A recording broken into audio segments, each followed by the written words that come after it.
तो बात है 10 नवंबर 2025 की। दिल्ली में एक आम सी शाम थी जो अचानक, बिल्कुल अचानक धुएं और चीखों में बदल गई। एक जबरदस्त धमाका। लेकिन उस दिन की जो पूरी सच्चाई है ना, वो उस धमाके की आवाज से कहीं कहीं ज्यादा गहरी और डरावनी थी। इस हमले में 15 लोगों की जान चली गई। पहली नजर में तो ये बस एक और दर्दनाक आइसोलेटेड टेररिस्ट अटैक लगा। एक ऐसी ट्रेजेडी जिसे शायद वक्त के साथ भुला दिया जाता। लेकिन क्या हो अगर ये जो ट्रेजेडी थी, ये असल में एक टाली गई महाविपत्ति हो? सोचने वाली बात है ना। क्या हो अगर ये धमाका एक बहुत बहुत बड़ी, देश को दहला देने वाली साजिश की पहली और आखिरी गलती थी? तो चलिए इस पूरी कहानी की परतें खोलते हैं। शुरुआत करते हैं उस शाम से, लाल किले पर फैले आतंक से। टाइम हो रहा था शाम के 6:52। चांदनी चौक का वो इलाका जो हमेशा लोगों की चहल पहल से गुलजार रहता है, एकदम से एक कान फाड़ू धमाके से गूंज उठा। एक सफेद गाड़ी को धमाके से करीबन 3 घंटे पहले पास में ही पार्क किया गया था, और फिर ठीक पीक ट्रैफिक के टाइम उसे उड़ा दिया गया। ये सिर्फ एक नंबर नहीं था, 15। ये 15 कहानियां थीं जो हमेशा के लिए खामोश हो गईं। अशोक कुमार, एक बस कंडक्टर; अमर कटारिया, एक बिजनेसमैन; मोहम्मद जुम्मन, जो रोज की दिहाड़ी से अपना घर चलाते थे। ये सब आम लोग थे, अपनी रोजमर्रा की जिंदगी में लगे हुए, बस गलत वक्त पर गलत जगह पहुंच गए। धमाके के मलबे से एक ही बड़ा सवाल उठा, आखिर इसके पीछे था कौन? तो इन्वेस्टिगेशन एजेंसीज ने इस पहेली के बिखरे हुए टुकड़ों को जोड़ना शुरू किया। और जो सच सामने आया है ना, उसने सबको हिला के रख दिया। हमलावर का चेहरा किसी टिपिकल खूंखार टेररिस्ट का नहीं था, बल्कि एक पढ़े लिखे रिस्पेक्टेड असिस्टेंट प्रोफेसर का था। नाम था डॉक्टर उमर मोहम्मद।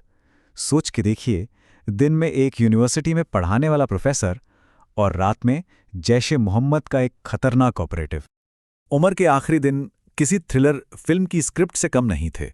हुआ ये कि उसके एक साथी के पकड़े जाने के बाद से वो भागा भागा फिर रहा था। धमाके वाले दिन यानी 10 नवंबर को वो करीब 10 घंटे तक दिल्ली की सड़कों पर इधर उधर घूमता रहा।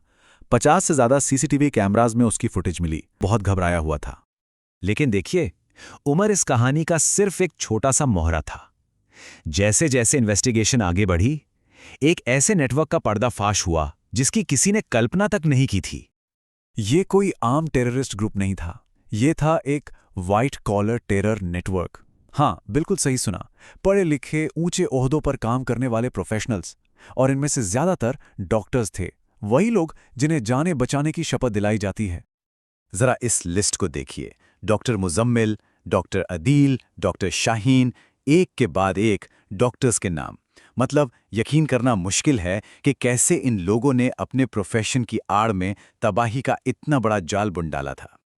और अब हम पहुंचते हैं इस कहानी के सबसे सनसनीखेज मोड़ पर।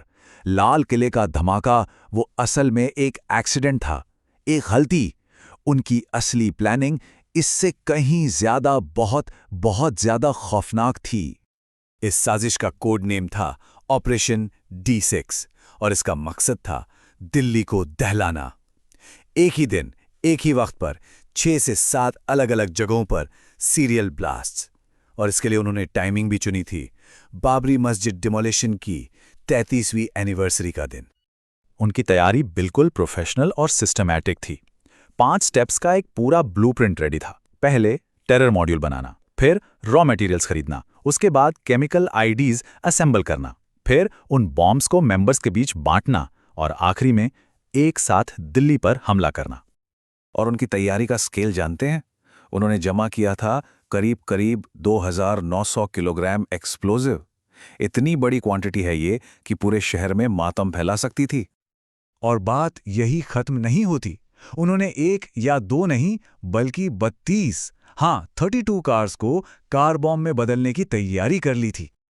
तो सवाल यह है कि लाल किले पर धमाका फिर हुआ क्यों? बस यही वो गलती थी जिसने सब कुछ बदल दिया। पुलिस का शिकंजा जैसे जैसे कस रहा था, उमर घबरा गया और उसने जल्दबाजी में एक इनकम्प्लीट आईईडी में ही ब्लास्ट कर दिया। ये कोई सुसाइड मिशन प्लान नहीं था, ये एक गलती थी, एक ऐसी गलती जिसने देश को एक बहुत बड़ी तबाही से बचा लिया और इस पूरे नेटवर्क को एक्सपोज कर दिया। इस साजिश के बेनकाब होने के बाद जांच की सुई एक ऐसी जगह पर जाकर अटकी जिसके बारे में कोई सोच भी नहीं सकता था। एक यूनिवर्सिटी, अल-फलाह यूनिवर्सिटी। हाँ, यही वो जगह थी जहां उमर और कई दूसरे आरोपी पढ़ाते थे और यही इस पूरी साजिश का सेंटर बन चुका था। इसके बाद यूनिवर्सिटी पर जो एक्शन हुआ वो काफी सख्त था। 25 ठिकानों पर ईडी के छापे, यूनिवर्सिटी की मेंबरशिप रिवोक कर दी गई और एक बड़े फॉरेंसिक ऑडिट का भी ऑर्डर दिया गया। जाहिर है, इस खुलासे ने देश की सिक्योरिटी एजेंसीज में हड़कंप मचा दिया। ये ऑपरेशन सिर्फ दिल्ली तक ही लिमिटेड नहीं था।